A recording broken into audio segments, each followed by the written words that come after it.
crazy, weird, hyped up videos. Makes no sense. It's all about the controversy that beats the comfort. Just think of yourself and go, where is my comfort zone? How can I rise above that and do something different? It's a tip that I've used. Just think about it. I'm not giving you specifics, just think about it. Let's go to the next slide really quick.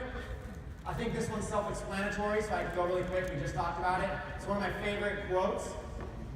I'm going to give you 2 quotes. 1, action cures fear. And 2, since you got your pen and paper out, I want you to write this down as an affirmation. Action is my greatest coach. A lot of you are looking for a mentor. A lot of you are looking for a coach. Make your coach action. Action is my greatest coach. For people like, right now I want to get a personal trainer to come in and train me fitness and stuff like that. But until I do, action is my coach. Every day I wake up and I go see my coach. And my coach says, here's the agenda, go. And that coach is invisible. It's just action. It's just my coach. Nothing is going to teach me more than action will. Nothing at all. Like George said, just don't be afraid to fail. Just go out there and try it. You're going to fail anyways. Even the best, these guys are making 6 figures, and they all tell you they failed, this one failed, this one failed, this one failed, tons of stuff failed. That's how you learn. Action cures fear. I said this quote yesterday.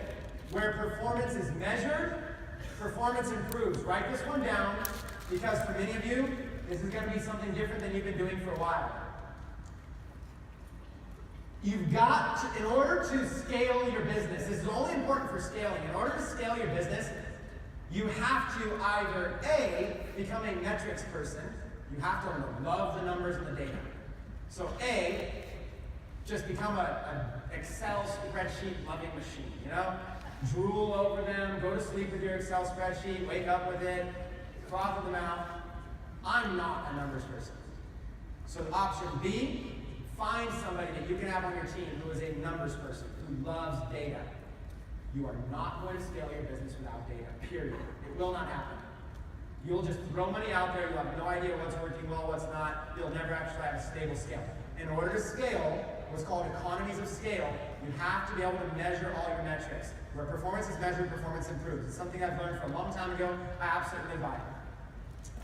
Here's a twist on a statement. I learned this one from Grant Cardone, and ever since I really understood it, I changed my entire mantra with it.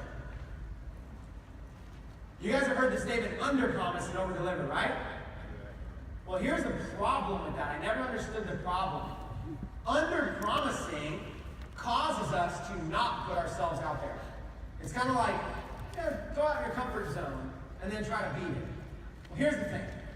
Think about this completely different. People are worried about over-promising and under-delivering. You're never going to get to the next level. You're never going to level up until you learn how to first over-deliver. You just got to become a delivery machine. When you over-promise, you're essentially challenging yourself to deliver at a higher level than your comfort zone. So under-promise, so see, if I'm already going to over-deliver, if I under-promise and I over-deliver, then I get to here. Promise that. I got to here. Pretty good, right? Instead of under-promising, what if I over-promise? And then over-deliver to here. You see the difference? Delivery here instead of over there. Way outside of my comfort zone, though. It's much harder, much more difficult. But what happened was that when I started doing this, there's going to be some mistakes. There's things that I had problem with delivering on, so don't get me wrong. But back when I used to under-promise, this is crazy. I would under-promise, and I'd be like, oh, minimum, no matter what, I can do this. It still would be hard to deliver on that. This is the thing people don't realize. Even when you set goals, people go, I'm going to set a more realistic goal. Say it's hundreds of thousands. I'm going to set a goal to sell 5 products. Pretty realistic, right? Well, the problem is, if your goals are too small, when you miss them, you might sell 0 products. If your goals are too big, they seem too far-fetched, like, oh, I'm never going to sell $1 million unless I sell my first one. You've got to find that good middle ground. What I like to do is I like to over-promise and over-deliver as much as possible. Okay, this event right here is an example. This event, what we wanted to do was just come in and kind of position it as another 3C event. How many people in here were at my last 3C event? I think it was January, February. Raise your hands. So you guys remember that event, right? I was on stage in Las Vegas. There was a bunch of us, much lower budget than all of this, and it was a basic event. I wanted to position it as that event. You know, not much fancy stuff, just me on stage talking.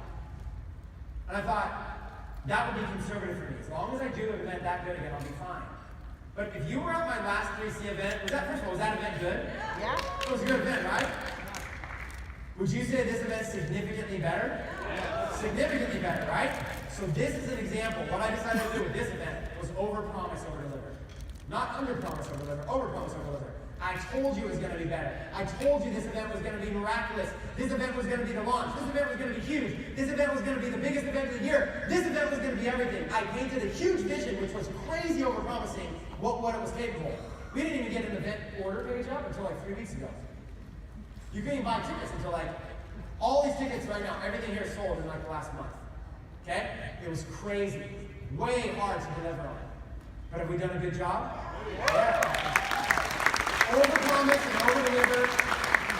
It's hard to do, but if you can figure out a way to be able to do that, you will take yourself to all new levels you never even realized are possible. How about a little fun one? Yeah. The banana peel principle. I've never taught this one before. So, for years, it's not always like bananas. Bananas are good. For years, the way that I would open a banana, I would take it, it has a big stem on it. I basically hold top of the banana and I would basically go and kind of crack that stem off of the top of the banana. Now, if the banana was firm, the stem would crack right off. But if the banana wasn't very firm, sometimes it would kind of bend around, it'd be sloppy, and wouldn't open up very well when you cracked the top of that banana. For years, that's how I opened bananas. And one day, somebody said, "You're doing it all wrong." Like, look, this happened. One day, someone came to me, he looked at, I opened a banana, and he goes, "What are you doing? That's not how you open a banana." What are you talking about? That's not how you open it. How do you open a banana? He goes, "From the bottom." What are you talking about? How do you open a banana from the bottom? And he literally showed me. He goes, "Yeah. So pinch the bottom, pull it up. Flawless every single time." Now, first of all, did anybody in here just learn something new? I never knew that's how you open a banana. Next time you go get a banana, open it from the bottom. You just pinch the bottom, and you pull the things off. You pull the peel around. And it's perfect, and it's flawless every single time. Who knew? Monkeys! Yeah. Monkeys! This is exactly what he told me. I'm like, who showed you that? It's like, this is how monkeys open bananas. It's like, so humans look at the banana, and they do it, somehow we chose to do it the hard way. That doesn't always work out right. This banana peel principle literally shaped, I guess that's a pun, it shaped the way that I look at a lot of things. We don't know what we don't know. For a long time, I would open up bananas a certain way. Somebody came to me and said, "You're doing it all wrong, but open another way." I learned that one little hack. And then suddenly, always, flawless banana opening from that point on. Now that's just a fun example of the banana peel principle. But here's the thing. There's many things that you can do in business and life that are these little hacks like this that make things simple, easy, and flawless. I'm going to give you some examples. How many people believe, first of all, let me phrase this a little better. How many people here, raise your hands if you can type on a keyboard with decent accuracy over 100 words per minute? Can anybody here type over 100 words per minute? Got some typos. Okay.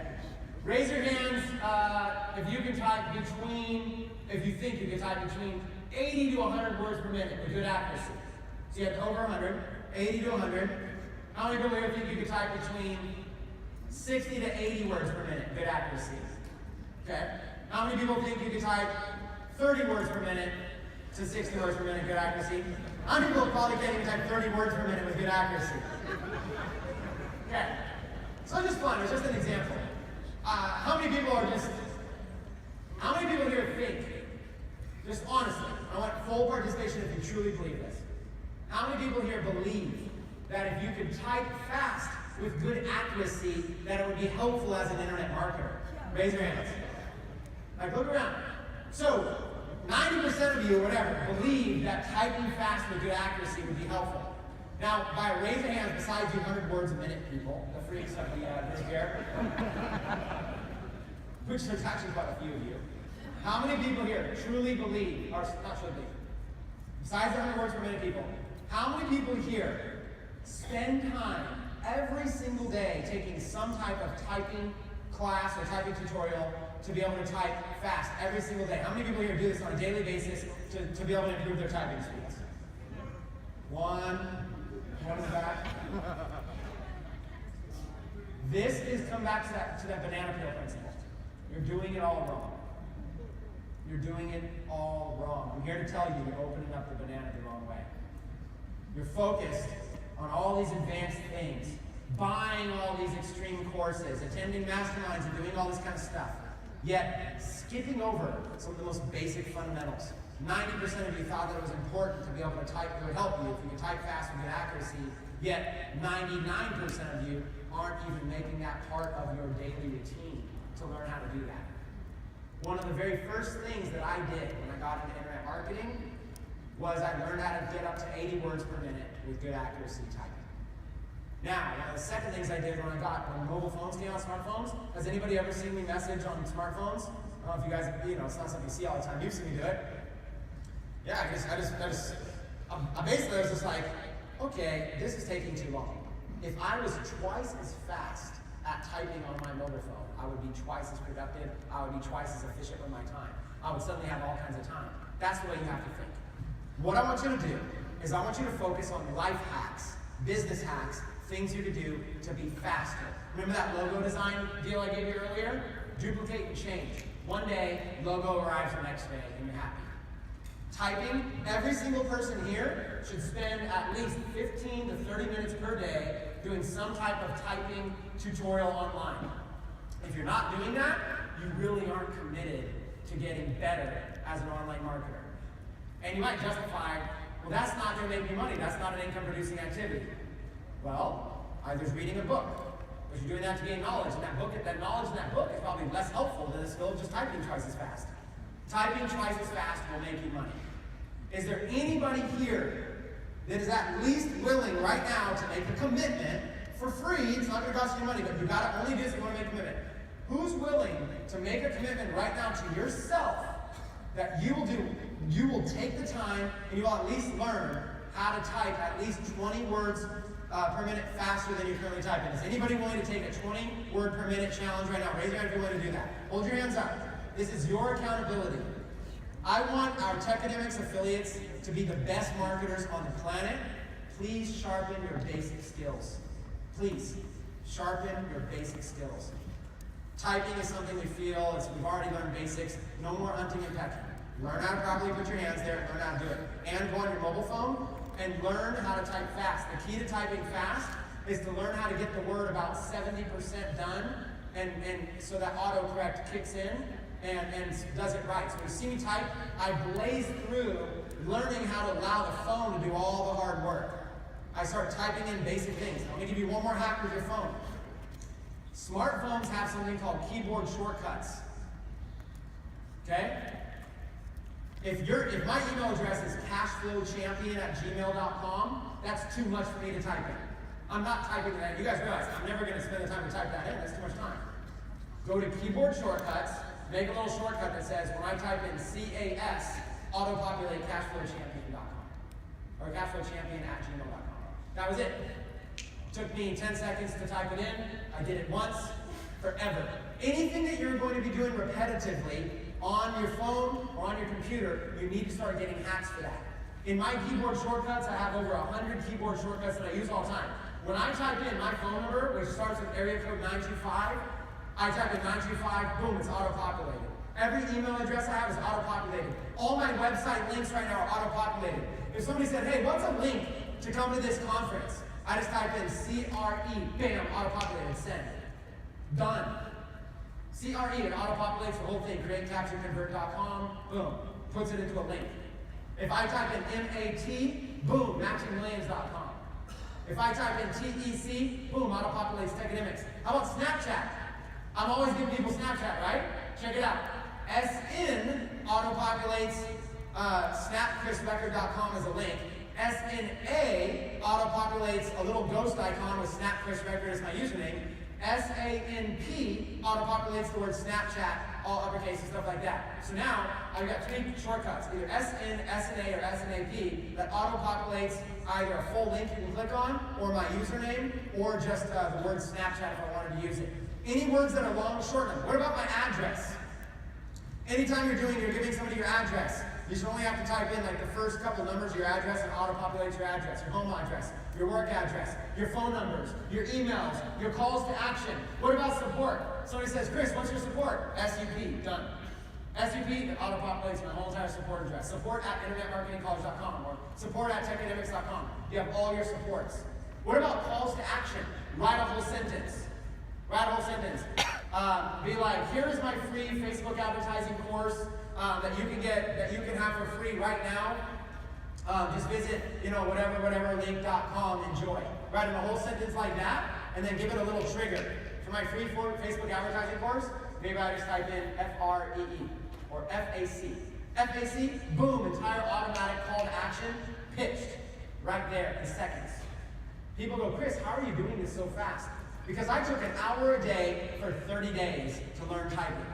And after I did that, never really had to go back and do it again. I was fine at typing for the rest of my career. You know how many, that hour a day for 30 days, guess how many hours and hours and hours that saved me in my career?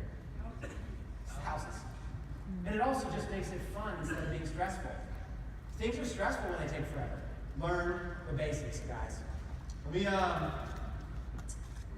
see if I want to say, okay, we're going to end on this slide right here. I'm looking at time. We should end to take a break. Oh, we should end to do our little segment we're going to do right here.